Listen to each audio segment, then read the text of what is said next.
Paz e graça para você ligado nessa emissora. Estamos começando o seu programa de reflexão, entrevistas e debates. Hoje, naquele formato diferente que você tanto aprecia, porque as perguntas e respostas são todas equilibradas e com tempo contado.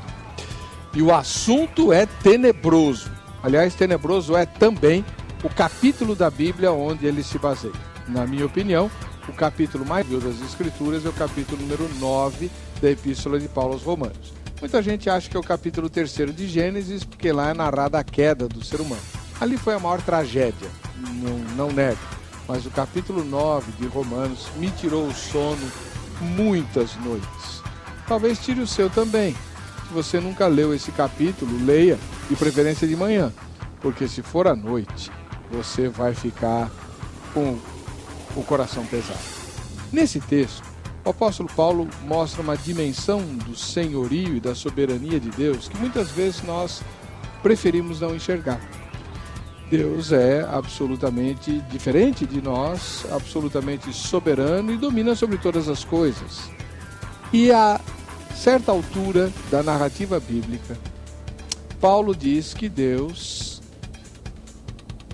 teria criado vasos para a ira, assim como ele vasos para a honra, aos quais ele elegeu para a salvação e aos quais ele demonstra a sua misericórdia, ele também teria criado vasos de ira, de desonra, para o dia da ira, para a revelação da sua ira, né? E que estão reservados para juízo. Como numa casa tem vasos de honra e vasos de desonra, né? O vaso sanitário seria o vaso de desonra, o vaso de flor, o vaso de honra. Assim também, Deus na sua criação dos seres humanos. Quem são? E essa é a grande pergunta que nós queremos fazer hoje. Quem seriam os tais vasos de ira ou vasos de desonra preparados para a ira relacionados em Romanos capítulo 9? A quem a Bíblia está se referindo quando menciona esses vasos de desonra? Será que o rei Saul, por exemplo, é um desses vasos de ira e de desonra? Afinal de contas, Saul representa tudo aquilo que pode sintetizar a frustração, né? Foi escolhido e aclamado como rei pela população de Israel para tirar Israel da letargia que ele vivia, né, como povo, por falta de uma liderança centralizada. Então agora eles tinham um rei, né?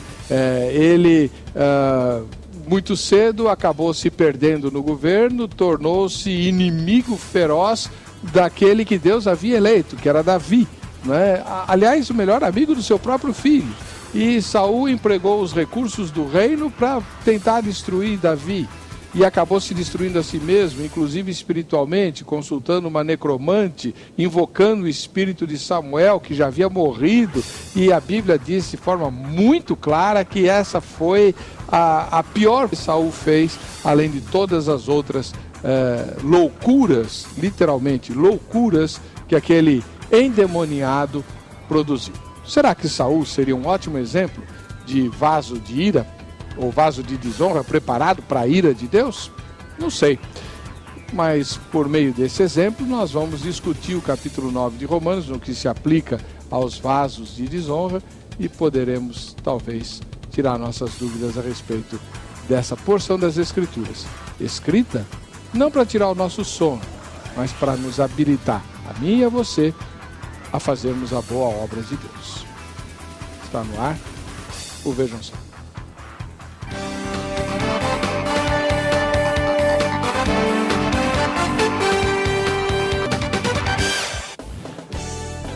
Olá, é com alegria que estamos começando mais essa edição do programa Vejam Só. Hoje, uma edição ímpar que certamente será reprisada várias vezes, na medida em que explora um dos textos mais complicados do Novo Testamento, que é o capítulo número 9 de Romanos. Agradeço o carinho da sua audiência e quero te mandar um presente. Se você quiser concorrer ao presente, então vá à página do programa na internet. O endereço eletrônico é vejamsó.com.br e vote na enquete, porque é assim que você se habilita para os sorteios, tá bom? Conosco hoje o pastor Anderson de Paula. Ele está estreando no programa Vejam Só. Olha no tema que ele vem para estrear, né? Essa produção minha é boazinha que só veio. Ele é ministro da Igreja Assembleia de Deus, Ministério Limeira, bacharel em Teologia e professor de Antigo e Novo Testamento pelo Seminário Estel. Paz e graça, pastor Anderson. Tudo bem com o senhor? Paz e graça, tudo bem. É uma honra poder estar aqui. Estou aqui representando a minha página, também a minha igreja, a minha cidade. É uma honra conhecer o irmão. Eu já queria aproveitar, pastor Éder, e dar um presentinho para o irmão. Posso abrir? Pode abrir. O pastor Anderson é um dos elaboradores de um blog, não é isso? Como é que chama o blog? Arminianismo da Zoeira. Arminianismo da Zoeira. Embora o nome remeta à bagunça, posso dar o meu depoimento pessoal de que é um blog bastante sério e muito útil. Muito útil. Até porque tempera as questões difíceis da teologia com excelente bom humor, como você vai acabar de ver agora, né? Olha o presente que eles me deram. Dá uma olhada aqui.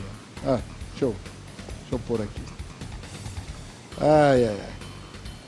Por que essa galinha, o pastor? É por causa de uma brincadeira que fizemos a respeito do tema Por que a galinha atravessou a rua. Então nós pegamos todos os teólogos da história, inclusive aqueles que vêm no Vejam Só. Que você chamou de gigantes da fé. Gigantes da fé, por referência ao irmão. Quando nós colocamos o irmão, nós falamos, vamos trazer 2 gigantes da teologia para debater o assunto. E colocamos Lutero, Calvino, Armínio, Wesley, colocamos os que vêm aqui no Vejam Só. Por exemplo, o pastor Vailate, a gente colocou ele falando que a figura antagônica do galo ainda não estava pronta, só para os irmãos terem uma ideia. É assim que ele se referiria à galinha, é verdade, é desse jeito que ele fala. O pastor Granconato, a gente colocou que ela atravessou depois de dar muitas cambalhotas. Essa foi a nossa... também a frase... Enfim, se você não consultou ainda, consulte o blog Arminianos da Zoeira. É muito interessante e você vai aprender coisas muito legais lá. E tem nesse texto sobre a galinha atravessou a estrada, é isso, né? A rua, a galinha atravessou a rua. A galinha atravessou a rua. Aí ele vai entrevistar todos os teólogos, e cada um tem uma explicação diferente para a galinha ter atravessado a rua. Ai, meu pai do céu. Até o Augusto Nicodemos Lopes. Você pode imaginar o que o reverendo Augusto Nicodemos Lopes falou sobre isso? Até ele? Até ele. Eu me sinto sortudo, então, de não ter sido entrevistado. Ainda, mas aguarde. O que o reverendo Augusto explicou? A galinha atravessou a rua pela vontade de Deus, mas a responsabilidade foi dela. E tem o outro, que eu não lembro agora, que fala que foi para a glória de Deus. Acho que por exemplo, Jonathan Edwards, a galinha atravessou a rua, senão Deus ia queimar as penas dela. Então, é muito legal. Você muito bom. Bom, uma tiragem, um humor sadio, né? Sadio, muito equilibrado, muito bom. Muito obrigado pelo presente, vai ficar na minha mesa. A Ana já queria, mas é minha. Tá? Obrigado. Deus abençoe. Qual é o endereço da igreja que o irmão pastoreia? Ela fica na Rua da Saudade, próximo ao cemitério, que tem o mesmo nome, Saudade. Em Limeira? Em Limeira. Muito obrigado pela presença do irmão. Amém. Reverendo Piacente, que prazer tê-lo de volta. Prazer é todo meu, a todos os nossos telespectadores, um prazer estar aqui com vocês nessa noite, voltar ao programa e tratar de um tema que é relevante para conduzirmos a nossa prática cristã, sem dúvida nenhuma, pois saber mais das Escrituras é também saber como agir e como lidar com seus dilemas. O reverendo José Carlos Piacente Júnior é ministro da Igreja Presbiteriana do Brasil, capelão da Universidade Presbiteriana Mackenzie, mestre em Teologia Filosófica e doutor em Ministério. O que é CPAJ? Centro Presbiteriano de Pós-Graduação Andrew Jumper. Muito obrigado pela presença, irmão. Eu trouxe aqui para o senhor uma Bíblia. Opa! Que nós temos usado no Mackenzie. Ela é especial porque traz um pouco da nossa história. As primeiras páginas, o encarte, trazem a história do Mackenzie. Esses aqui são devocionais que usamos e entregamos para os nossos alunos. E se porventura o assunto for interessante, qual a relação entre confessionalidade e uma universidade? Isso não fere a ideia de um Estado laico?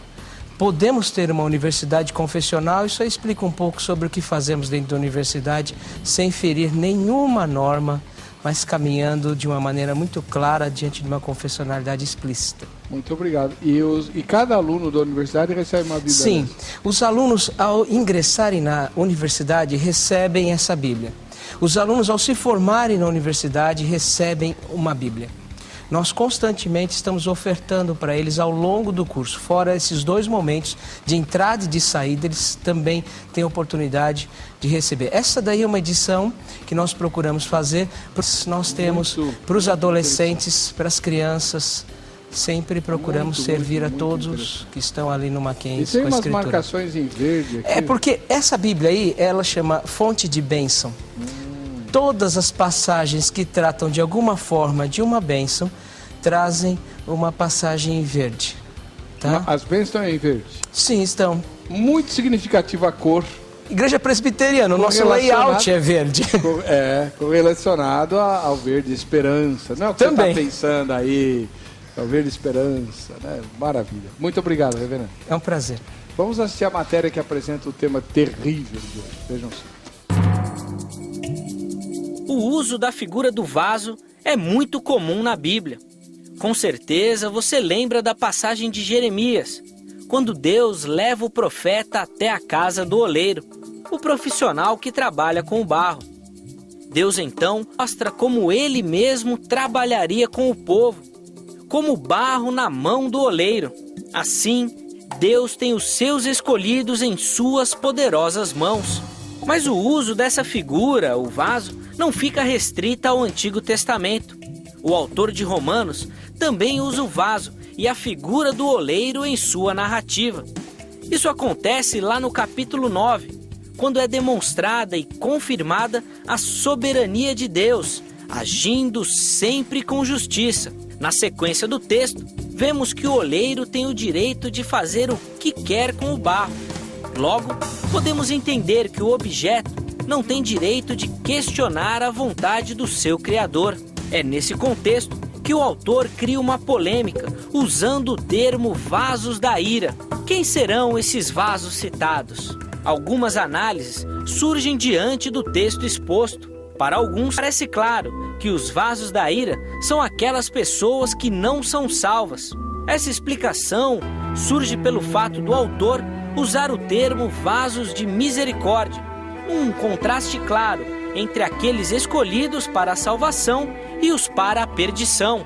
Os vasos da ira, portanto, são todos aqueles que não são salvos, e estes, mesmo estando já prontos para a perdição, às vezes são tolerados por Deus por algum tempo, como o próprio texto de Romanos diz. Por outro lado, para muitos é impossível imaginar que Deus criou pessoas ou vasos para serem cheios de ira, preparados para a perdição.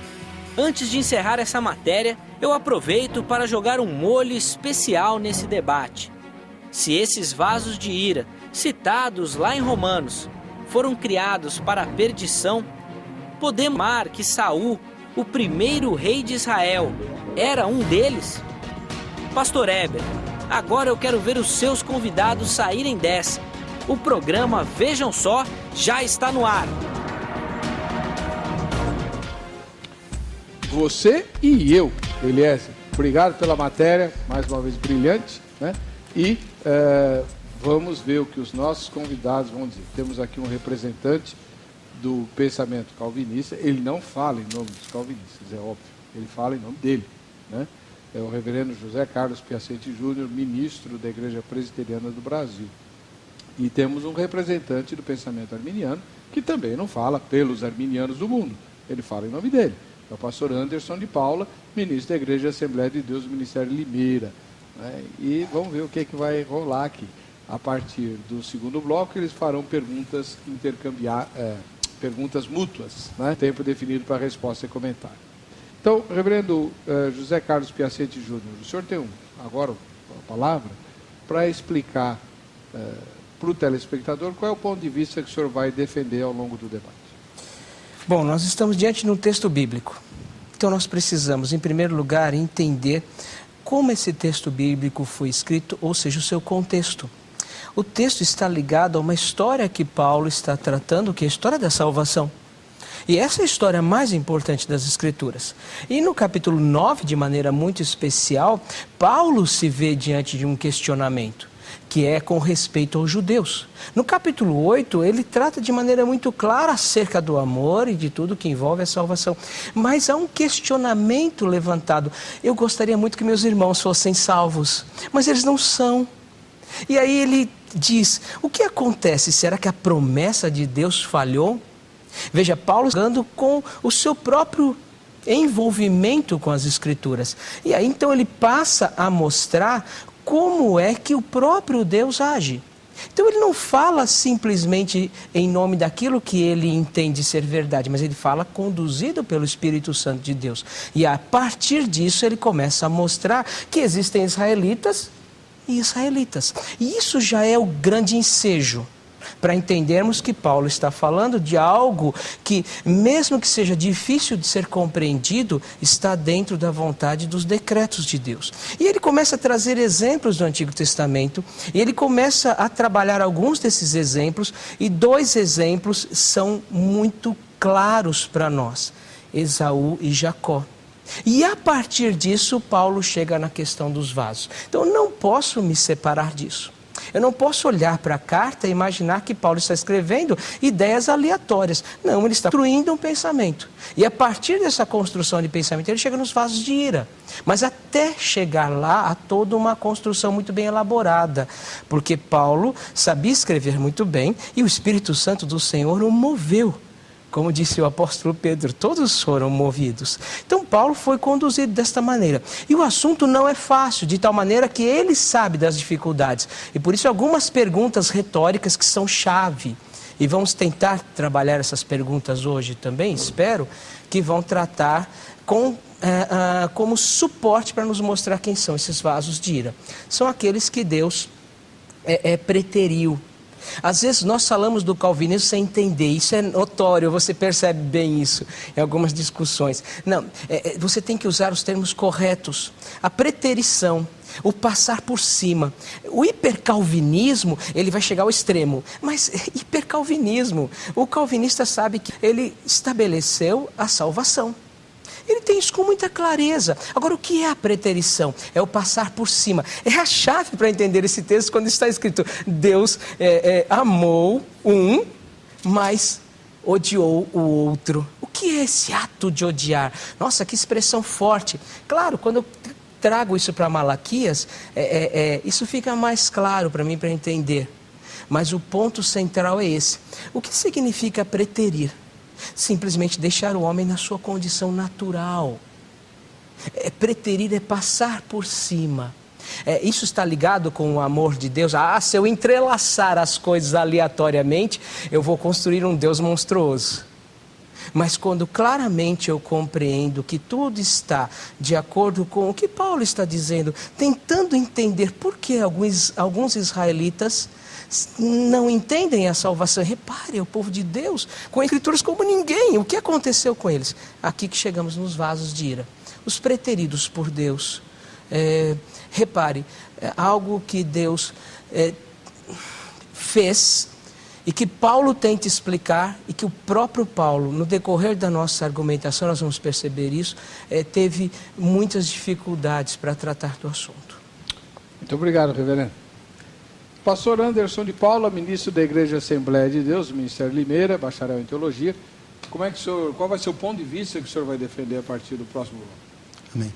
Eu vou defender o ponto de vista arminiano, arminianismo clássico, apesar de ter algumas nuances do arminianismo wesleyano, né? Tem poucas diferenças, mas no final caminha junto, né? Ao meu ponto de vista, o calvinismo ele erra com relação a Romanos 9 por 5 motivos. O primeiro motivo que ele erra em relação a Romanos 9 é que dizem que a passagem está se referindo a indivíduos, conforme foi com todo a argumentação do irmão inicial, Jacó e Esaú. O segundo motivo que eles erram, dizem que está se referindo à eleição de salvação e condenação. Esse também é um outro erro. Terceiro, não levando em conta o grego e o contexto, dizem que Deus odiava Esaú. Quarto, dizem que Deus endureceu o coração de Faraó de maneira arbitrária. E 5, confundem à parte vasos de ira e dizem que Deus destinou pessoas para irem para o inferno. Agora, com essa relação de Deus destinou pessoas a irem para o inferno, eu estou me baseando nas institutas de Calvino. né? Porque Calvino, nas suas Institutas, no comentário que ele faz de Romanos, não nas Institutas, mas no comentário de Romanos, ele vai citar exatamente isso. Tanto é que ele diz que quem não acredita na dupla predestinação está cometendo um erro abissal. Isso daí está nas Institutas, está no comentário de Calvino aos Romanos, na página, se me falha a memória, 353. Isso daí eu estou falando porque eu já li tanto as Institutas como os comentários de Calvino. Então tem essa questão aqui. Nós vamos trabalhar sobre esse prisma. Eu vou defender o arminianismo, naquilo que eu acredito ser a interpretação bíblica de Romanos 9. Para nós, arminianos, Romanos 9, 22, não está dizendo que Deus criou pessoas para irem para o inferno, muito menos está dizendo que Deus abandonou pessoas sem querer salvá-las. Nós não aceitamos esse tipo de visão e nós vamos tentar trabalhar essa visão. Por quê? Porque o arminianismo, embora muitas pessoas entendam errado, não está centrado no livre-arbítrio. O arminianismo ele está centrado no amor de Deus. O ponto principal do arminianismo não é o livre-arbítrio, o ponto principal do arminianismo é o amor de Deus. Que por causa do amor de Deus, então então tem o livre-arbítrio, mas é por causa do amor de Deus. Porque Deus queria um relacionamento sincero com suas criaturas. Então, por isso, Deus deu ao homem o livre-arbítrio. Sim, na fala do reverendo Piacente fica claro que são os vasos de ira. A fala não ficou claro. Como é que o irmão interpreta, então, o Romanos 9, os vasos de ira, quem são? Os vasos de ira são aquelas pessoas que se propuseram a endurecer seu próprio coração. É quando a pessoa resiste à oferta do Evangelho, a pessoa resiste à graça de uma maneira contínua, e essa resistência da graça faz com que ela, então, endureça o seu coração. Esse é os vasos de ira, quando é colocado como utensílios na realidade, né? Os utensílios de ira, os utensílios de desonra, seria essas pessoas que, por resistirem à graça, o seu coração acaba sendo endurecido, conforme vai resistindo à graça. Isso é uma argumentação que não é só minha. Quem falou essa argumentação foi Orígenes, quando ele cita e diz que o mesmo sol que endurece, que derrete a cera, endurece o vaso. Então ele vai concluir ali, endurece o barro. Então ele vai concluir ali que o problema não está no agente, não está mandando, o problema está no receptor. Então, o receptor que resiste à vontade de Deus, isso aí é argumento de Orígenes, então um dos pais da igreja, para poder aí embasar o meu pensamento e a minha linha de raciocínio. Quanto tempo a gente tem nesse bloco ainda? Muito bom. Então, a partir do próximo bloco, eles vão se inquirir, aí os pensamentos vão ficando claros. Eu não entendi direito onde você quer chegar, mas espero que a gente consiga chegar lá. Vamos lá. Sua vez agora. Vai ao endereço eletrônico, o programa Vejam Só está hospedado na seguinte página, vejamsó.com.br. Vai lá e vote na enquete. A enquete tem uma pergunta muito direta, que aliás nenhum dos dois mencionou até agora, né? Você acha que Saul era um vaso de ira? Né? Você aí de casa, acha que Saul era um vaso de ira? Sim, né? Afinal de contas, o que ele aprontou? Né? Segunda resposta, não. Foi Deus que escolheu Saul e ungiu o rei. Ele tinha até o Espírito Santo, pombas. Terceira resposta, não sei, essa é a minha. E o pior é que eu não sei mesmo. Ninguém acredita quando eu falo que eu não sei, mas eu não sei. Eu realmente não sei. Saul recebeu o Espírito Santo, profetizou uma tarde inteira, prostrado no chão, virou até piada, ou provérbio, lá sei eu, entre os hebreus. Foi escolhido por Deus, né? Davi não quis matar Saul porque ele era um ungido do Senhor, mas aprontou todas as que aprontou. Então eu realmente não sei. Vou ficar sabendo no final do programa. Você vota na enquete para você concorrer ao sorteio hoje. O brinde é o relógio da Academia Teológica da Graça de Deus, a Agrade, né? Mostrando que está na hora de você estudar a palavra de Deus e tirar suas dúvidas a respeito das Escrituras. Não só aqui no Vejam Só, mas estudando com pessoas que querem conhecer a Bíblia. E todas as denominações da Grade, lá você vai encontrar gente de tudo quanto é lugar. Muito interessante o ambiente da Grade e tem uma pertinho da sua casa. Tá? Amanhã, no horário comercial, você liga para 0 Operadora 11 3115 0819. 0 Operadora 11 3115 0819. Liga, fala com a Carla ou com as assistentes dela, os assistentes também, tem rapazes lá, né? E tira suas dúvidas a respeito do endereço para você estudar a Bíblia e também se lá, nesse mesmo endereço, vai haver outros cursos além do curso bíblico. Tem um monte, tem até curso de Libras, língua brasileira de sinais, música, capelania, né, evangelismo, tem teologia, tem um monte de curso lá além do curso bíblico, tá bom? O bíblico é certeza, os outros dependem do endereço. Amanhã você tira essa dúvida, ok? Muito bem. Antes de chamar o intervalo, só uma propagandazinha do meu blog, né? O padre é webercocarelli.blogspot.com.br. Está aí o endereço para você, webercocarelli.blogspot.com.br. Lá você tem artigos, tem vídeos com a minha opinião sobre os temas e tem os sermões em áudio, tá? E o último que eu postei questiona por que Jesus escolheu os 12 apóstolos, né? Que não eram nenhuma maravilha no mundo antigo, muito pelo contrário, todos os 12, né? Lamentável.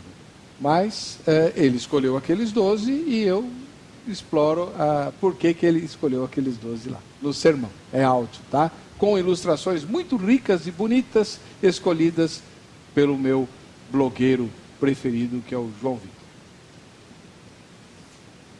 Artigo? Que artigo? Bom, vamos lá. Sim, claro. Vocês têm que falar. A voz da consciência falou o seguinte: se você quer ler o artigo do Galinha Atravessando a Rua, tá aí, ó, tá no blog. Por que a galinha atravessou a rua? Com toda a permissão do Arminianos da Zoeira, eu reproduzo o brilhante texto sobre, teologicamente falando, por que a galinha atravessou a rua. Pode ir lá que você vai conferir, vai dar boas gargalhadas e vai entender. O melhor de tudo é isso. Vai entender a síntese do pensamento dos teólogos. Né? Lê lá que você vai ver. A gente vai para o intervalo, voltamos já.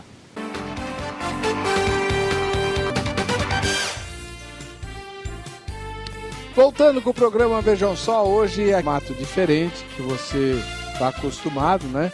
O reverendo José Carlos Piacente Júnior, ministro da Igreja Presbiteriana do Brasil, vai abrir o debate fazendo a primeira pergunta ao pastor Anderson de Paula, da Igreja Assembleia de Deus Ministério Limeira. Ok. Então, pastor, nós temos a oportunidade de olhar para esse texto e realmente levantar questionamentos. Mas o texto traz perguntas. Eu quero fazer a pergunta que o próprio texto diz.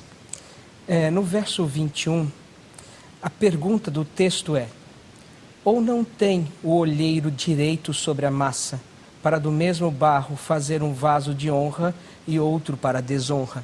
A minha pergunta é: Deus tem o direito, e se você puder, seria interessante que você mencionasse até o que significa a ideia de direito aqui. Deus tem o direito de fazer vaso de honra e desonra? Essa é a pergunta. 3 minutos para o senhor. Bom, reverendo, respondendo a sua pergunta, Deus tem o direito de fazer o que Ele quer com as pessoas que Ele criou. A questão é o seguinte, que todo o agir de Deus, ele age conforme a sua natureza. A natureza de Deus é santa, a natureza de Deus é justa, a natureza de Deus é boa, e nessa natureza de Deus Ele age conforme a sua natureza. Pois bem, quando você chega nesse texto, ou não tem o poder, o oleiro, de fazer da mesma massa, fazer vaso para honra e outro para desonra, Paulo aqui está respondendo a um interlocutor imaginário, né, que estaria perguntando para ele: ora, mas o que acontece? Porque Israel não era a nação do Senhor? Israel não era a nação que Deus tinha escolhido? Então agora Deus está rejeitando a nação de Israel e está salvando os gentios? Israel aqui, ele está colocando como se querendo falar para Paulo que eles tinham o direito da salvação porque eram descendências de Abraão. E Paulo aqui está respondendo que tem o direito de salvar da maneira que ele quiser, da maneira que ele entende e como ele acha melhor. E a maneira que Deus escolheu para salvar foi através da fé. Então é isso que Deus está falando aqui, é isso que Paulo está escrevendo, inspirado pelo Espírito Santo, falando. Ele está respondendo a um interlocutor imaginário. Paulo, ele está dizendo para o judeu o seguinte: olha, a salvação não é porque você é da linhagem de Abraão. Não, a salvação é pela fé. Aliás, salvação pela fé é o que Paulo vai tratar no texto de Romanos inteirinho. Todo o livro de Romanos ele está relacionado acerca de salvação pela fé. Então, da mesma maneira que Deus escolheu o povo de Israel, da mesma maneira que Deus salvou o povo de Israel, escolheu o povo de Israel, né, durante a história, essa é a mesma maneira que Paulo está falando aqui. Olha, vocês não reclamaram quando Deus escolheu vocês né? Vocês não reclamaram quando Deus deu as bênçãos para vocês, conforme Paulo fala no começo desse capítulo. Agora, vocês estão reclamando porque Deus quer salvar mais gente? Vocês estão reclamando porque Deus quer salvar pelos gentios? Né? Então essa é a resposta que eu tenho ao texto. É até interessante que ele usa a questão do vaso aqui, né? Do oleiro, falando, remetindo lá a Jeremias, né? Jeremias capítulo 18, dos 5 ao 11, quando ele vai falar, ou não tem o oleiro poder, tal, ele vai falando ali do texto, que o vaso se quebrou na mão do oleiro. Aí ele vai continuando falando para o profeta, e o profeta falando as palavras de Deus, quando ele diz o seguinte, olha: no momento em que eu falar contra uma nação, e contra um reino para arrancar e para derrubar, e para destruir, se tal nação, porém, contra a qual falar, se converter da sua maldade, também eu me arrependerei do mal que pensava lhe fazer.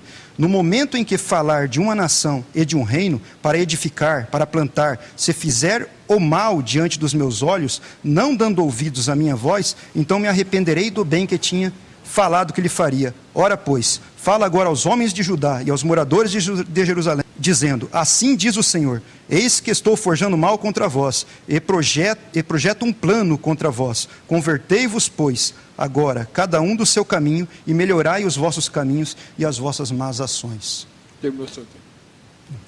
Só deixei concluir as escrituras, porque a Bíblia tem que ser lida, né? Tem dó. Exatamente, a Bíblia tem que ser lida. Reverendo Piacente. Olha, observe, há realmente um interlocutor aqui, mas Paulo está se antecipando.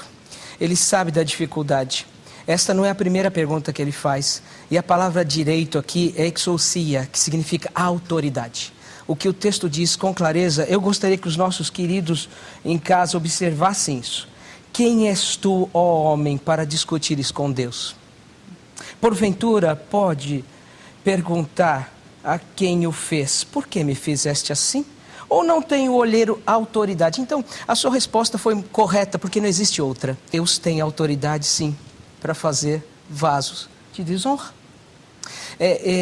Infelizmente, não aparece a palavra fé aqui. Eu sei que o texto bíblico fala de fé em outros lugares, mas não em Romanos. Romanos capítulo 9 está falando com clareza de que as ações pertencem a Deus. Aliás, se você observar o verso que vem antes, ou um pouco antes, no verso 14, Paulo também se antecipa e ele diz: a injustiça da parte de Deus por escolher as pessoas? É claro que a resposta é não. A diferença entre o calvinismo e o arminianismo, na sua origem, é que o calvinismo desenvolveu as teorias e o arminianismo replicou. E é assim sempre. O arminiano, ele não se preocupa em construir, ele já vem preparado para responder o contra, que é muito mais fácil. É muito mais fácil você responder contra. Agora, é muito mais difícil para um calvinista ter que levantar essas ideias e discutir essas ideias com a sinceridade de ter que pegar o texto bíblico em mãos e reconhecer que Paulo está tratando de um assunto que é difícil. E Paulo tem que se antecipar. E aí Paulo vai trabalhar com a ideia aqui, olha, de que não há injustiça e de que Deus tem o direito, porque nos dias de Paulo a igreja não era formada só de gentios e nem de judeus, era formada dos dois.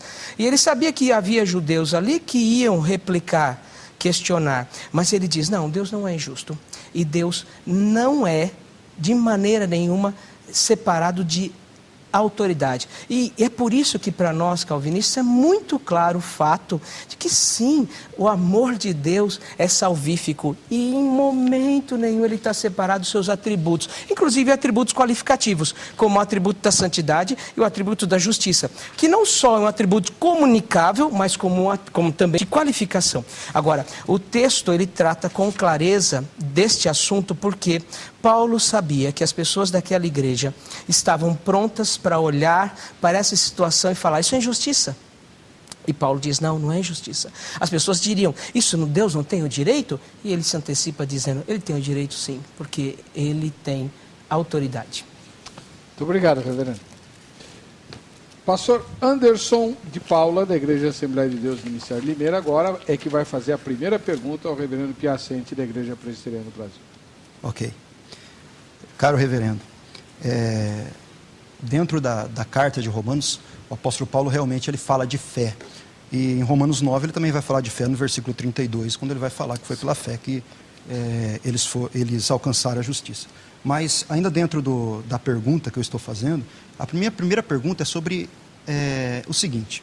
Se Romanos 9:20 aborda Deus irresistivelmente fazendo vasos para a desonra, por que ele usa a analogia de Jeremias 18, principalmente nos versos do 5 ao 11, indicando que cabe ao povo de Israel se voltar para ele ou não? Deus estaria se contradizendo ao falar algo que ele não decretou?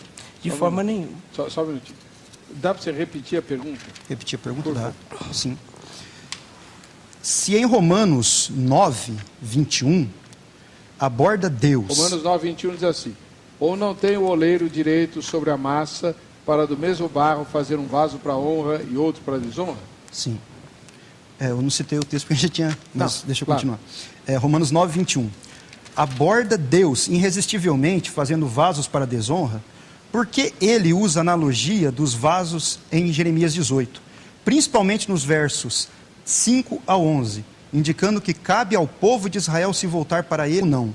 Deus estaria se contradizendo ao falar algo que ele não decretou? Não. Até porque a analogia do vaso não aparece apenas em Jeremias, ela aparece ao longo das Escrituras. Mas Deus nunca se contradiz. Deus, ele sempre exigiu do homem responsabilidade, mas ele sempre governou sobre o homem. Então, nós temos alguns exemplos na Escritura sobre isso. Nós temos aqui a profecia da Assíria. Já que você está mencionando o Antigo Testamento, o texto diz assim, que a Assíria é o cetro nas mãos de Deus. E que depois que ele fizesse tudo, Deus cobraria dela. Isso daí, para nós, é uma clara demonstração de que Deus tem sim o poder disso. Mas deixa eu voltar para Romanos 9, porque eu não preciso sair de Romanos 9. Se você olhar em outras traduções que nós temos à nossa disposição em português, o versículo 19 de Romanos 9 diz assim: tu, porém, me dirás, de que se queixa ele... Pois quem jamais resistiu à sua vontade? Observe, se você pegar em outra tradução, vai estar escrito assim, que Deus não pode nos cobrar porque nós não somos culpados. É justamente isso que Paulo está falando, Deus jamais se contradiz. Deus sempre exigiu do homem responsabilidade e sempre foi soberano. Por isso que o erro é que às vezes nós vamos direto para o capítulo 4, do calvinismo, mas as institutas de Calvino começam com a epistemologia. O que é epistemologia? É a construção de pensamento. Se você construir o pensamento errado, todo o seu edifício estará errado. Se você construir o pensamento de forma equivocada, a sua epistemologia vai trazer conclusões equivocadas. Um silogismo, se tiver uma premissa errada, vai produzir conclusões erradas. Então, a epistemologia é que nós pensamos os pensamentos de Deus e não dos homens. Então, Paulo está participando com clareza, eu posso dizer isso para você, por causa de outros textos das Escrituras, dizendo que Deus sempre cobrou do homem responsabilidade, ao mesmo tempo que cobrou, que demonstrou soberania. Deus jamais se contradiz. Mas Paulo se antecipou. Então, quando você olha para Romanos 9, é tão claro para nós, Paulo dizendo, olha, é fato que eu não posso resistir à vontade de Deus. Eu não tenho dificuldade com isso. A vontade de Deus é perfeita, soberana e boa. Ele diz isso aqui em Romanos. A questão é que para nós seres humanos é muito difícil conciliar isso, porque eu tenho que condenar o eu. A base da visão de Cristo era o homem tem que condenar o eu. Por isso que Lutero vai falar que para você entender as Escrituras, você tem que entender os paradoxos. E é interessante que ele citou Orígenes. Por que não citou Agostinho? Que é o príncipe, que é contra. Que Agostinho vai caminhar na predestinação. Que é o príncipe. Sabe, Orígenes é importante? É importante. Ainda que Agostinho seja muito mais. Vamos lá. Pastor Anderson, 3 minutos. Bom, vou comentar primeiro Agostinho. Agostinho é importante, mas foi refutado em Oranges, foi refutado em Arles, né? Então a gente precisa estudar um pouquinho a história um pouco melhor, né? Eu acho que essa questão aí que os calvinistas escondem de Agostinho, que 3 pontos dele não foi aceito em Arles, no mesmo debate que ele teve em Orange, em Arles, no mesmo debate que ele teve com Pelágio, 3 pontos deles também foi rejeitado. Inclusive a graça irresistível colocada da maneira que ele colocou lá, é claro que depois foi trabalhada pelos outros teólogos. Agora é interessante você citar a história, porque quando você pega a história, na realidade esse pensamento só vai aparecer 400 anos depois, né? Então você não encontra nos pais da igreja um pensamento parecido com esse. Então, por causa disso, quando citei Agostinho, porque esse pensamento agostiniano, ele é importante. Alguns conceitos de Agostinho eu concordo com ele, mas ele não é infalível. Essa que é a questão. Teólogo nenhum é infalível, inclusive nós dois não somos infalíveis. Agora, sobre o seu comentário, eu quero deixar claro para o irmão que o irmão não respondeu a minha primeira pergunta, quando eu falei sobre os vasos. O irmão voltou aqui e, detalhe, na sua primeira resposta, o irmão disse que não tinha fé em Romanos 9. Mas Romanos 9, versículo de número 31, está dizendo o seguinte: mas Israel, no versículo 30 está dizendo o seguinte: que diremos, pois, que os gentios que não buscavam a justiça alcançaram a justiça? Sim, mas a justiça pela fé. Então quer dizer o seguinte, que Paulo está tratando aqui que os gentios também é povo, também pode ser salvo, mas salvo através do quê? Através da fé. Paulo não está dizendo aqui que a salvação deles é porque Deus falou assim, olha, você vai para o céu, você vai para o inferno, não. Paulo está tratando aqui o seguinte, ele está dizendo que a salvação é através da fé e essa salvação não é condicionada apenas aos judeus por causa da genealogia de Abraão. Paulo está dizendo sim, a salvação é para todos. Essa aqui é a questão. Agora, você só a recebe através da fé em Cristo Jesus. Amém? Essa é aqui a primeira questão que o irmão levantou aí. Então, eu não vejo Paulo fazendo esse problema que o calvinismo coloca.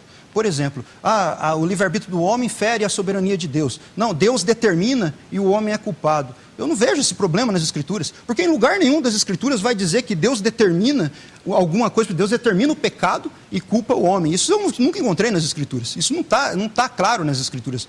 Para o arminianismo e para muitos cristãos que não são calvinistas e nem arminianos, mas não conseguem enxergar isso nas Escrituras. Na verdade, irmão, o problema é o seguinte: o problema do calvinismo é jogar para Deus, jogar um problema para a teologia que a teologia não precisava. O problema, a responsabilidade humana é responsável, então Deus não é soberano. De maneira nenhuma. Deus, em sua soberania, decidiu dar liberdade às suas criaturas. Deus é tão soberano que ele consegue governar sobre criaturas livres. Essa que é a verdade. Amém? Muito bom. Primeira rodada terminada, vamos para a segunda. Segunda pergunta aberta agora pelo reverendo Piacente. Bom, meu irmão, o que eu gostaria de perguntar para você, então, já que você colocou desta forma, trazendo para a questão, então, de Saul.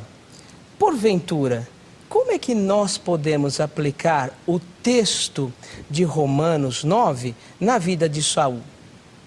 Essa é a pergunta. Essa é a pergunta. 3 minutos. Amém. Bom, eu sabia que o irmão iria me fazer essa pergunta. É óbvia do programa, óbvia, né? É óbvia, né? Mas assim, como um calvinista iria no decorrer do debate, então eu tinha certeza, já me preparei para isso, por ser óbvia mesmo, né? Mas vamos lá. A questão é a seguinte, em 1 Samuel, capítulo 13, está escrito assim, 1 Samuel, capítulo 13, versículo 13, diz da seguinte maneira: então disse Samuel a Saul, procedestes neciamente, e não guardaste o mandamento que o Senhor teu Deus te ordenou, porque agora o Senhor teria confirmado o teu reino sobre Israel para sempre. Vamos lá. Desse texto tem um problema para o calvinismo. Esse texto tem um problema para o calvinismo. Pois, como Saul desobedeceu um decreto de Deus? Ora, olha o que o texto está dizendo aqui. Então disse Samuel a Saul, procedeste neciamente, e não guardaste o mandamento que o Senhor teu Deus te ordenou, porque agora o Senhor teria confirmado o teu reino sobre Israel para sempre. Ou seja, se ele tivesse feito aquilo que o Senhor Deus tinha ordenado, o Senhor tinha confirmado o reino de Israel para ele. Isso aqui é a Bíblia que está dizendo. Esse texto tem um problema para o calvinismo. Por quê? Pois como Saul desobedeceu um decreto de Deus, sendo que só poderia ter desobedecido se Deus decretasse a desobediência. Então a minha pergunta, respondendo a sua pergunta, é a seguinte: Deus não fez com que Saul o desobedecesse. Saul não foi criado para ser vaso de ira. Saul se tornou vaso de ira por causa da obstinação do seu próprio coração. Porque o texto está dizendo claramente que se ele tivesse obedecido à voz de Deus, Deus teria confirmado o seu reino. Não há nada de incondicionalidade aí.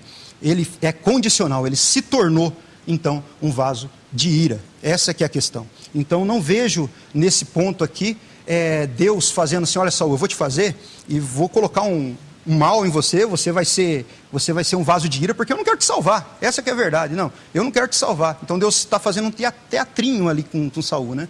Agora a questão é a seguinte: a Bíblia, de Gênesis e Apocalipse, vai mostrar que a salvação é condicional. Não tem nada de incondicionalidade aí. Tá bom? Acabei. Ótimo. 3 minutos. Bom, infelizmente, fica difícil responder, porque para ele, a percepção que ele tem do calvinismo não é correta, infelizmente. Você conhece muito do arminianismo. Obediência, meu irmão, é um dever das Escrituras. Eu acho que você não compreendeu corretamente qual a diferença, por exemplo, entre santificação posicional e progressiva. O que Saul fez não foi contrariar um decreto de Deus, que isso é impossível. Que ele desobedeceria. Não, decreto é um outro assunto. Eu acho que você misturou as coisas, infelizmente. Decreto é um assunto que diz respeito aos atos de Deus. O homem é perfeitamente livre, ele tem liberdade natural. O que ele não tem, que a Escritura não permite, é que ele tenha fé por conta própria, porque diz claramente nas Escrituras que a fé é um dom de Deus. Agora, quem tem problema aqui não sou eu. Quem tem problema é o arminiano. Porque quem foi que enviou o maligno para Saul? Deus. Isso para um arminiano faz Deus ser mau. Para um calvinista, não. Para um arminiano, isso faz com que Deus seja indesculpável. E é natural. Nós estamos vivendo numa época onde o egocentrismo tomou conta. Para as pessoas hoje, a necessidade de defender o seu eu é muito grande. Agora, para nós calvinistas, que não confundimos direito com obediência, ou decreto com obediência, isso para nós é muito claro, que a obediência faz parte dos mandatos de Deus. É a tal questão. Existem 3 mandatos que Deus deu: o mandato cultural, o mandato social e o mandato espiritual. Antecedem ao pecado. Antecedem. São mandatos dados para todos os homens. Esses mandatos, quando obedecidos, produzem seus frutos. Agora, o arminiano não sabe explicar como é que Deus poderia ter mandado um espírito maligno para Saul. Não pode. Ele vai ter que, de alguma maneira, criar o quê? Um subterfúgio. Tentar encontrar uma palavra, tentar encontrar alguma coisa, porque isso para ele é estranho demais. Para os calvinistas é muito claro que o governo de Deus sobre todas as coisas é determinante. Só que para nós é muito clara a construção epistemológica de que Deus faz as coisas de acordo com cada área, ou seja, existe a questão relacionada aos decretos, vamos estudar os decretos. Existem as questões relacionadas à salvação, vamos estudar a salvação. Mas a questão de construção de pensamento é muito importante para nós. E para nós, a clareza vem da palavra de Deus e não do que nós pensamos. Nem sempre nós vamos conseguir unificar as coisas racionalmente. Somos irracionais? Talvez para um arminiano, um calvinista seja. Não, nós somos apenas pessoas que, como Calvino já colocou na primeira parte das suas institutas, procuram conhecer a si mesmos e conhecer a Deus, ou conhecer a si mesmas e conhecer a Deus. Bem, vamos empatar aqui essa rodada com a segunda pergunta do pastor Anderson. Reverendo, eu acho interessante a sua colocação. Na volta à minha fala, eu vou comentar essa sua fala e vou comentar a sua resposta também. É claro que eu não estou fazendo uma tréplica, mas está dentro daquilo que eu estou programando aqui. Então, a minha segunda pergunta é o seguinte: a palavra de Romanos 9:22, a palavra traduzida, preciso ler... Eu leio. O texto? Romanos 9:22? Romanos 9:22. Que diremos, pois, se Deus, querendo mostrar a sua ira e dar a conhecer o seu poder, suportou com muita longanimidade os vasos de ira preparados para a perdição? Isso. A palavra traduzida aí por paciência significa longanimidade. Isso está nas Institutas de Calvino comentando isso. Inclusive no seu comentário também de Romanos, no mesmo capítulo, ele vai dizer isso aqui, que é longanimidade ali. E ele vai colocar essa longanimidade da mesma maneira que nós entendemos. Ou seja, é a virtude divina de suportar a maldade e aguardar o arrependimento de seus ofensores. É a virtude divina de suportar a maldade e aguardar arrependimento dos seus ofensores. Mas se vasos de ira significa aqueles que Deus destinou à destruição inevitavelmente, ou seja, eles não têm como deixar de ser vasos de ira, por que Deus estaria aguardando o arrependimento deles? Então, você tinha que ler mais sobre Calvino. Leio bastante. Faltou, porque você não sabe o que é. Engraçado como você não se converteu. Pergunta, reverendo, por favor. Mas eu vou responder. Olha só, O homem diz que lê sobre Calvino e não conhece nada sobre a vocação do Evangelho. Deveria conhecer. Eu recomendo que você leia o Huckman. Existe uma coisa dentro do calvinismo chamada vocação do Evangelho, que com clareza define que o Evangelho é oferecido para todos, indistintamente.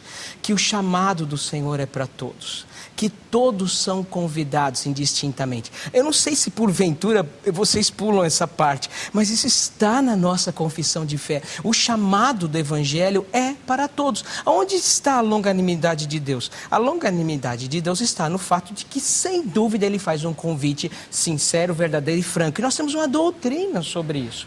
É uma pena que não se leia sobre a vocação eficaz do Evangelho, da mesma forma como se deveria ler sobre a vocação do chamado do Evangelho. Existe a vocação eficaz e existe a vocação do Evangelho. As duas estão relacionadas, sem dúvida nenhuma. Mas para nós é muito claro que o chamado do Senhor é sincero. Quando eu vou para o púlpito, eu sou pastor. E quando estou no púlpito, eu estou ali com todo o meu coração, crendo que aquelas pessoas possam se converter. Porque não sou eu que determino isso. Cada vaso tem que estar no seu lugar. O meu lugar é pregar com todo o meu amor, com toda a minha convicção. Eu dou tudo o que eu tenho. E quando eu encontro alguém na rua, e eu encontro muitas pessoas na rua, que eu tenho a oportunidade de pregar o Evangelho para elas, eu falo para elas que o Senhor nosso Deus tem um convite de salvação. Sem medo de ser feliz.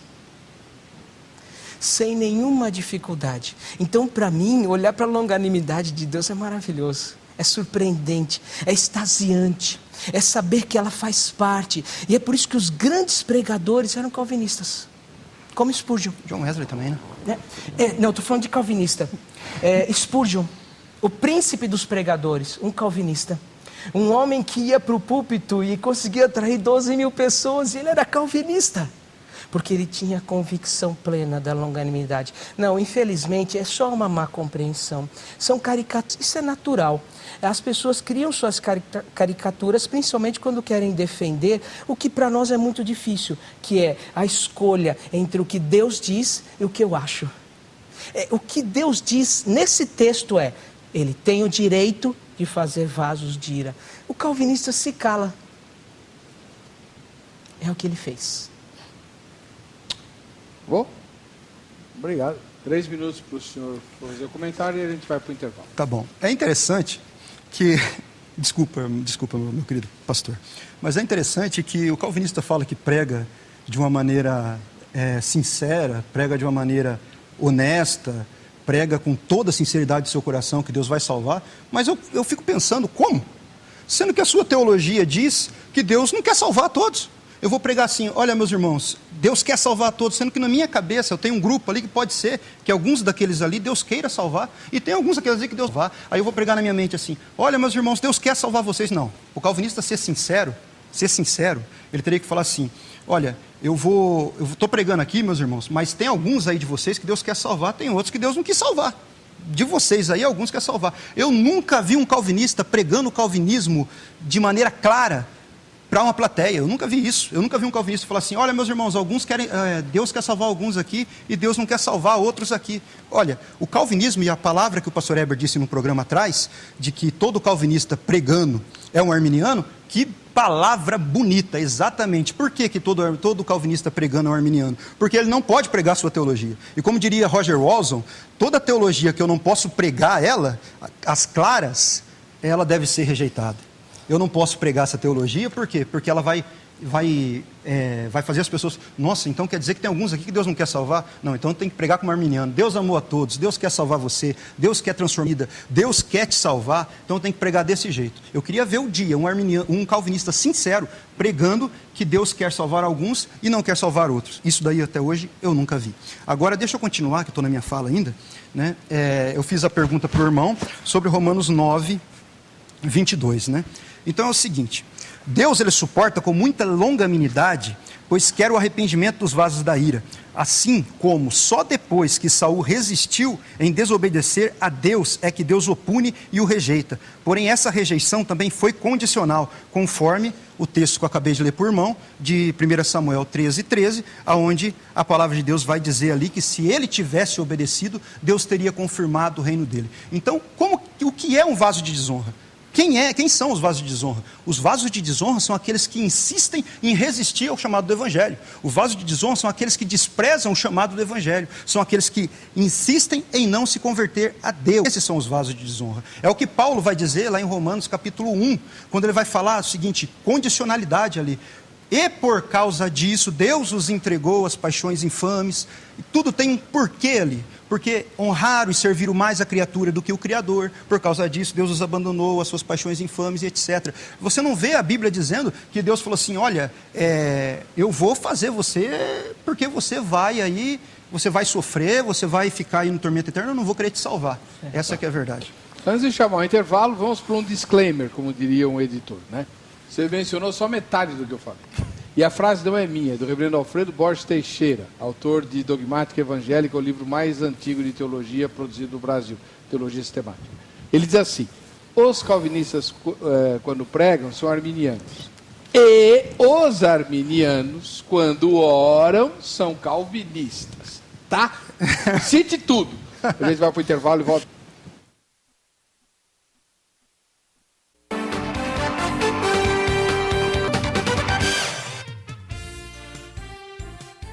Estamos de volta com o programa. Vejam só, pelo tempo do programa, só vai dar tempo para o reverendo Piacente fazer uma última dele e o pastor Anderson também. Depois, se sobrar tempo, tem 2 perguntas gravadas que ambos responderão as mesmas. Tá bom? Reverendo Piacente. Muito bem. Eu quero fazer uma pergunta então para o nosso irmão, reverendo Anderson. Se existe algum outro texto nas Escrituras que Deus fala que porventura... na sua soberania, ele fez assim, separou ímpios para que eles fossem destruídos. Existe algum texto na Bíblia que fala sobre isso? O senhor entendeu a pergunta? Entendi. Então, 3 minutos para o senhor. Bom, se existe algum texto na Exatamente. Bíblia que fala... Além de Romanos 9, porque existe uma regra hermenêutica que é que a Bíblia interpreta a própria Bíblia. Então, se existe algum outro texto nas Escrituras que menciona que Deus preparou alguns para a destruição, então isso é um auxiliar muito importante para confirmar se esse texto é interpretado pelos calvinistas de maneira correta. Então tá. Vamos marcar os 3 minutos agora. Tá? 3 minutos a partir de agora, por favor. Vai. Então, a questão aí é a interpretação dos textos. Porque tanto calvinista como arminiano tem a Bíblia como a sua base. Então aí é que é o problema. A questão é a interpretação dos textos. Por exemplo, eu não vejo que Deus está aqui ensinando que ele criou pessoas para ir para o inferno em Romanos 9. Eu não vejo. Para mim, Paulo está falando com o interlocutor aqui, e o interlocutor está defendendo que Deus teria feito injustiça pelo fato de eles ter sido genealogia de Abraão, e Deus está rejeitando agora Israel na questão da salvação pela fé, né? Então, eu vejo desse ponto aqui. Então, eu não vejo a Escritura tratando disso. Agora, é claro que vai ter textos que o calvinista pode usar para tentar defender essa ideia. E, como eu sei que o irmão vai usar esses textos, poder dar uma tréplica, né? Por exemplo, todos eles não valem. Existe o texto de Provérbios 16, versículo 4, onde eu também não vejo Deus criando ímpios para a destruição ali. E existem alguns outros textos, né?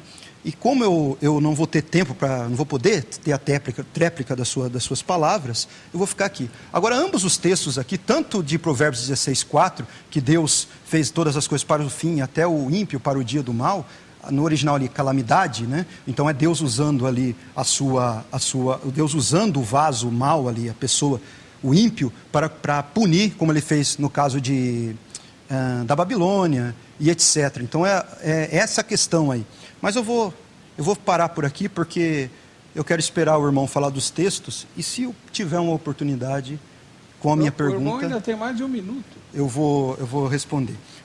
Pois bem, eu vou continuar. O problema do calvinista é realmente a interpretação do texto. ele pega textos onde está dizendo amei a Jacó e aborreci a Esaú, como se estivesse falando ali de indivíduos. E o texto não está falando de indivíduos coisa nenhuma. Essa que é a verdade ali. O texto não está falando de indivíduos, ali é figura de nações. O calvinista erra por causa disso. Em pegar texto como, por exemplo, e Deus endureceu o coração de Faraó, e dizer que Deus endureceu o coração de Faraó de maneira arbitrária. Deus não endureceu o coração de Faraó de maneira arbitrária. Segundo, se você for ler os textos de Êxodo, você vai ver que Faraó teve 5 oportunidades. E nas 5 oportunidades, ele escolheu rejeitar, ele escolheu endurecer o seu próprio coração. Aí o calvinista vai me dizer o seguinte: não, mas Deus já tinha dito para Moisés que ele endureceu o coração de Faraó. Correto, ele endureceu o coração de Faraó, ele falou isso por causa da sua presciência. Ele sabia que Faraó iria endureceu o seu próprio coração, então ele endurece o coração de Faraó como castigo. Agora, essa questão de Deus usar a maldade dos homens para o seu benefício, para o seu plano, não significa que Deus tenha colocado mal na pessoa. A pessoa, por livre e espontânea vontade, resolveu endurecer-se contra Deus. Agora acabou o seu... Muito bom. Então, eu fiquei feliz que você falou que existem outros textos, porque isso prova o que eu acredito. Existem outros textos. Interpretações. Não, textos. Não é só interpretações, não. E outra coisa, você vê que a disputa não é com a Bíblia? Eu acho que o telespectador tem visto isso. A disputa é, nós não podemos aceitar esse Deus. Eu posso. Eu não tenho nenhum problema com isso. Nós não podemos aceitar, é ilógico, é impossível. Não, eu não tenho nenhum problema com isso. Eu pego Malaquias, que, repare, já que você disse, é impossível não ver pessoas no texto de Romanos 9, é impossível. Até porque é impossível por causa da palavra grega. Olha, eu sei que os nossos telespectadores não precisam saber disso, mas esquevos, que é a palavra para vaso, se refere a corpo. E essa palavra era usada no pensamento grego para se... Pessoas de nações não têm corpo? Meu amigo, me perdoa. É só quase uma afronta isso ao que a inteligência dos nossos telespectadores. Está se referindo a pessoas. Pessoas com corpo. Que dentro da filosofia grega, por que vasos? Porque para o grego o corpo era uma prisão. Então o vaso representava bem isso. E ali Paulo teve o cuidado de usar uma palavra grega para se referir a corpo. Então, não há como pensar que não são pessoas de carne e de osso. Eu não tenho problema com isso. Eu leio Malaquias primeiro, que fala que se por acaso Edom quiser construir a sua cidade, Deus vai destruir. E se ele fizer, Deus vai destruir. Porque eu não tenho problema em entender que Deus faz isso. O réprobo, ele sempre vai, de alguma forma, tentar culpar Deus nas suas ações. O problema não é uma questão de interpretação. O problema realmente é uma questão de quem está interpretando. Se você deixar Deus falar através da Bíblia, vai ser natural para você entender que Deus, tem uma coisinha aqui, que Deus age soberanamente, dando liberdade natural ao homem, colocando fé salvadora no homem com quem ele quer ter um relacionamento, e que ele vai tomar outras atitudes e outras ações, porque ele faz isso uma vez que ele tem autoridade, exousia. Aliás, caro telespectador, saiba que essa palavra exousia, aqui de Romanos 9, aparece em outro lugar. Mateus 9,18, quando Jesus diz, eu tenho autoridade. Amém. Agora a última pergunta do pastor Anderson. Ok, então, vamos lá. Eu vou entrar na linha de Jacó e Esaú, né? Bom, a doutrina calvinista ensina que Deus predestinou incondicionalmente para a perdição e salvação certas pessoas. Portanto, segundo o texto de Romanos 9,12, que é amei a Jacó e aborreci a Esaú, onde nas Escrituras, já que o irmão disse que é pessoas, onde nas Escrituras o indivíduo Esaú serviu o indivíduo Jacó?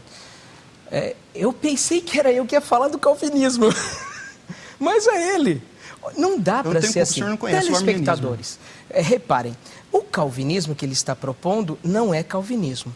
Porque as Escrituras, elas nos ensinam que, na verdade, Deus fez a preterição. E a palavra servo ali é doulos. A ideia de servir ali é evidente nas Escrituras, uma vez de que não é um serviço de escravo. Você é doulos. Você é doulos de Deus. Eu sou escravo de Deus. Quando Deus me oprimiu, Mas o fato é que quando você percebe que a condição de Jacó e de Esaú, na posição servo e senhor, é muito clara. Agora, o Esaú não tem mais direito à promessa. Ele não tem mais direito àquilo que é dado agora a Jacó. Jacó sim. Ele é o continuador. Então, é só uma questão de você entender as coisas pelo próprio âmbito das Escrituras. Jesus era servo. O servo sofredor de Isaías, um capítulo ou um texto inteiro que fala sobre isso. E nem por isso ele foi desconsiderado. Então, sem dúvida nenhuma, Jacó ocupa o lugar de proeminência e Esaú não. E é essa a questão central. Agora, como eu disse, eu pensei que era eu que ia falar do calvinismo. A minha proposta nessa noite era apresentar justamente uma interpretação do texto bíblico. E mostrar que o texto bíblico, ele caminha numa direção tão clara para apontar Deus como aquele que faz todas as coisas de maneira tão bela. E para nós é tão natural olhar para o texto bíblico com essa clareza. Então, eu não tenho dúvida de que as Escrituras, nesse texto, eles mostram para nós, quando nós submetemos o nosso coração aos pensamentos de Deus e não do homem, aquilo que definitivamente coloca Deus no seu lugar e nós no nosso. Sabemos poucas coisas e o que sabemos ainda é frágil e limitado. Somos fracos e não temos conhecimento das coisas como Deus tem. A nossa perspectiva é daquele que olha de baixo para cima.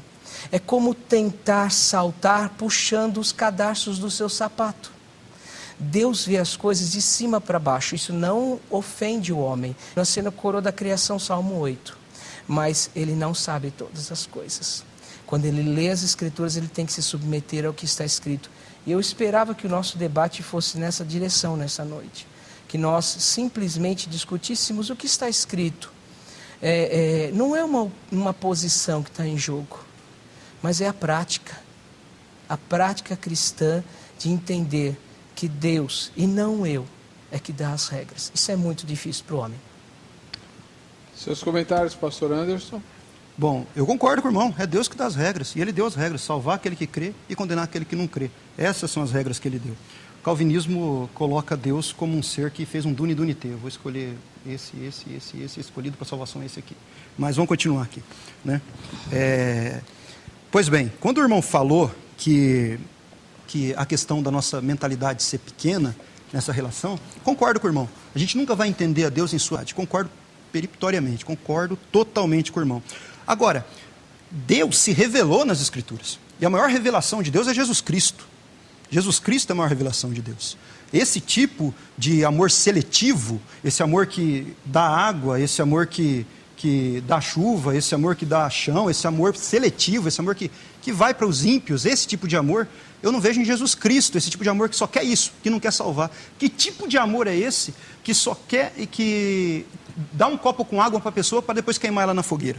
Não, isso aí não é amor. Amor, ele quer o bem final da sua criatura amada. Agora, sobre essa questão de não conseguir entender Deus, eu concordo que a gente nunca vai conseguir entender Deus em sua totalidade, né? Mas eu coloco aqui o que Sproul disse. Sproul, ele disse o seguinte: ouço declarações como Deus é maior do que a lógica, ou a fé é maior que a razão, para defender o uso das contradições na teologia. Contradição é contradição, meu irmão. Não tem outra maneira. Ou se não quis salvar, se Deus não quis salvar as pessoas, ou das duas as uma. Ou ele é um Deus relaxado, ou ele é um Deus seletivo. Ele é um Deus que fala assim, não, esse eu salvo, esse eu não salvo, eu não quero, né? Essa que é a questão. Se Deus fez vasos para levar para o inferno, não tem outra conclusão. Não tem outra conclusão. Não tem. Deus fez vasos para mandá-lo para o inferno. Se esses vasos de ira são vasos de ira e não podem deixar de ser de maneira incondicional, então Deus simplesmente é o autor do mal. Porque Deus colocou neles o mal, Deus fez eles para o inferno. Agora, que tipo de amor é esse que você pode me falar que dou sol, eu dou chuva, eu dou água? Imagine, por exemplo, um médico que descobriu a cura de uma doença. O médico descobriu a cura de uma doença. E ele tem 2 pacientes, e os 2 pacientes estão para morrer. E ele tem cura suficiente para os 2 pacientes. Aí o que ele faz? Ele pega a sua seringa e dá só para aquele que ele escolheu dar. Só que ele vai falar o seguinte: quando a imprensa vai interrogá-lo, ele vai dizer da seguinte forma: Eu amava os dois. Não, eu amava os dois. Eu cuidei, eu coloquei um travesseiro debaixo da cabeça dele, eu dei um copo com água, eu dava comida na boca. Eu fazia tudo isso. Mas por que você deixou morrer? Não, eu deixei morrer porque eu não amei ele de uma maneira salvífica. Eu não amei ele para dar aí uma injeção para que pudesse curá-lo. O calvinismo coloca Deus como esse tipo de médico louco, né? Podendo salvar a todos, simplesmente não quer salvar. Ou é um Deus desleixado que simplesmente não quis salvar, ou não tem outra saída lógica para isso aí. E nem tempo, acabou o seu tempo. Vamos lá agora para as duas perguntas gravadas. O reverendo Piacente responde primeiro, só 2 minutos, tá, reverendo? Sim, senhor. E depois a mesma pergunta será respondida pelo pastor Anderson. E se der tempo, a segunda pergunta também. Solta a primeira. Se Deus mesmo escolheu Saul, como ele pode ter se perdido? O senhor entendeu? Quer que repita? Se Deus escolheu Saul, pode ter se perdido. Isso. O que ela está pensando com escolha? A escolha de Deus para ele ser rei ou a escolha de Deus para a salvação? O que as Escrituras nos dizem é que Deus escolheu Saul para ser rei. E Deus escolheu Saul, inclusive, para realizar algumas tarefas que são extraordinárias. Você mesmo mencionou. O papel dele foi esse. Ele foi ungido, inclusive, mas Dario também foi, né? Isaías 45. Então isso não mostra nada além do que, ou além daquilo que nós sabemos que Deus escolhe as pessoas. Saul se perdeu certamente porque os seus atos foram contra ele.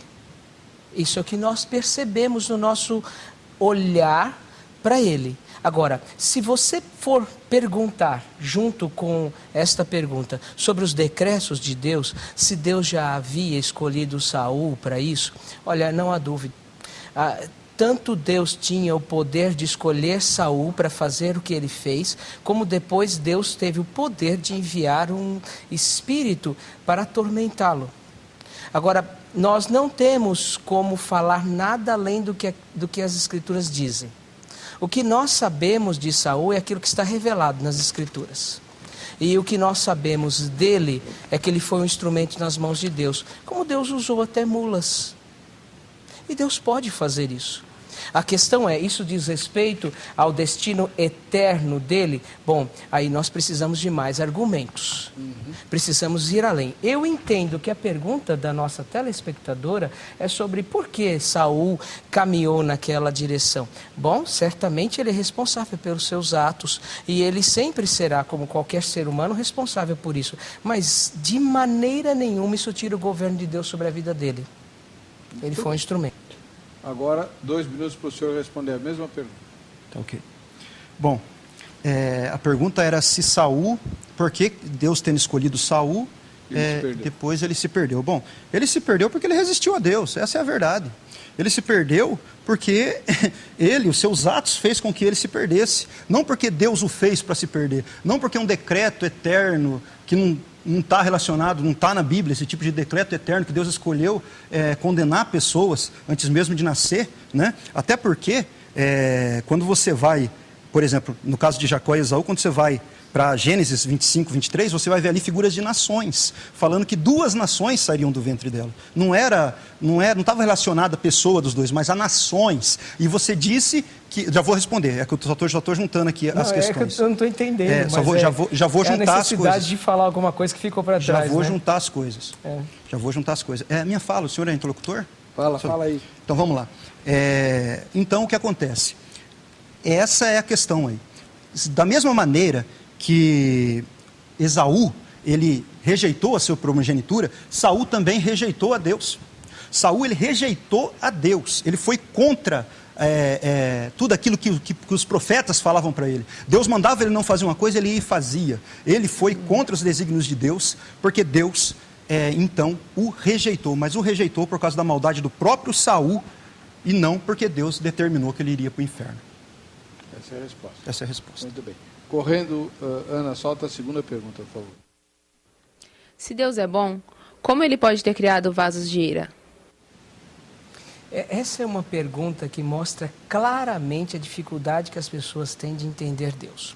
A bondade de Deus é notória nas Escrituras. Agora me explica as guerras. É isso que os ateístas muitas vezes levantado de argumento contra nós.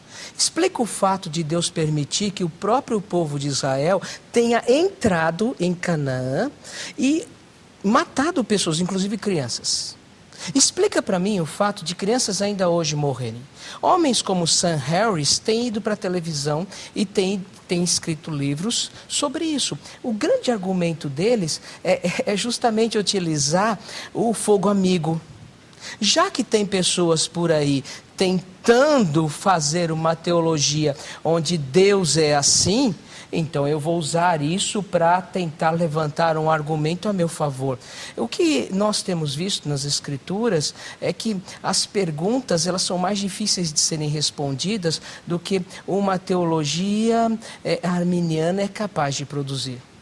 Questões como essas, ou questões assim tão urgentes, elas dizem para nós que precisamos enxergar as coisas de acordo com o plano total de Deus.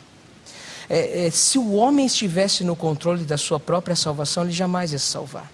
Se o homem estivesse no controle da existência humana, não haveria mais existência humana. O que nós temos visto é que tudo isso se encaixa perfeitamente no plano de Deus, quando você entende que Ele é soberano. Quando ele entende que cada ato, cada situação, cada circunstância tem um propósito eterno. Pode ser que agora eu não compreenda. Pode ser que agora não esteja claro para mim. Pode ser que agora essas ações me pareçam completamente fora da bondade de Deus, mas não são. Porque a bondade de Deus está claramente revelada no homem na sua ação de salvar. Muito bem, 2 minutos para o senhor responder a mesma pergunta. Tá ok. A verdade é a seguinte... A resposta é aquela que nós já estamos tratando no decorrer do programa. Como Deus pode ser bom se Ele cria vasos para desonra? A verdade, minha irmã, é que Ele não criou vasos para desonra. A questão é a seguinte, o termo ali preparados não diz quem preparou. Eles mesmos se prepararam para endureceram seu coração e se tornaram vasos de desonra. Agora, o reverendo fez uma questão aqui sobre a questão das guerras. As guerras é muito claro, você citou a questão de Canaã, né? De Canaã, né? O pessoal entrando lá. Bom, o texto diz que Deus não puniu eles antes da hora. Para que Deus punisse eles teve que alcançar a medida da impiedade. Mas Deus não os puniu antes da hora. A punição deles não foi porque Deus falou assim, estou com vontade de punir hoje, eu vou pegar um raio e vou punir essa pessoa. Não foi isso. Deus os puniu por causa das suas más ações e usou Israel como meio para isso, né? Deus, ele fala isso na sua presciência, ele fala que a medida daquelas nações ainda não tinham sido completadas, né? Então, Deus usou Israel para punir aquelas nações. Da maneira que Deus faz, Deus sempre pode usar qualquer um, mas os castigos de Deus nunca são sem causa. Essa que é a verdade. A pessoa acaba por negligenciar crianças, Deus, né? A pessoa acaba por... E as crianças, reverendo? O senhor permite que eu fale? Eu gostaria de ouvir sobre as crianças. Posso falar? De verdade. Posso, claro, posso falar sobre as crianças. Você tem que ver o seguinte, a visão de Deus nessa questão. A questão de Deus. A questão de Deus é a seguinte, por que Deus mandou exterminar toda a raça ali? Por quê? Por causa do seguinte, para que não se levantasse uma genealogia ali, para que pudesse debater contra Israel, né? Agora eu espero que o senhor, pelo amor de Deus, que eu estou comentando, tá bom? Para se levantar contra Israel, né? Então o que acontece? Deus não puniu à toa, então Deus faz os seus propósitos da maneira dele, e isso daí é um outro debate que a gente precisa fazer. As crianças devem ser culpadas, né, reverendo? O nosso tempo acabou. Eu vou fazer um debate sobre por que Deus mandou exterminar as crianças de Canaã. Eu acho que seria ótimo. E aí vocês dois vêm e resolvem esse problema. Com todo amor. O pastor Anderson de Paula e o reverendo José Carlos Piacete Júnior. O pastor Anderson de Paula é da Igreja Assembleia de Deus Ministério de Limeira e representante dos Arminianos da Zoeira. E o reverendo José Carlos Piacete Júnior é ministro da Igreja Presbiteriana do Brasil e capelão da Universidade Presbiteriana Mackenzie. Obrigado pelos presentes dos dois. Prazer. Ambos estão à sua disposição pelo site vejamsó.com.br, na aba convidados, para responder os seus e-mails, atender os seus convites para palestras e assim por diante, tá bom? Vamos ver quem é que vai ganhar o brinde da grade, rapidinho. Marcial Carlos, de Ubá, nas Minas Gerais. Marcial, parabéns para você que fica com a gente, que fica com essa emissora, a paz e a graça de Jesus. Nos vemos no próximo Vejam Só.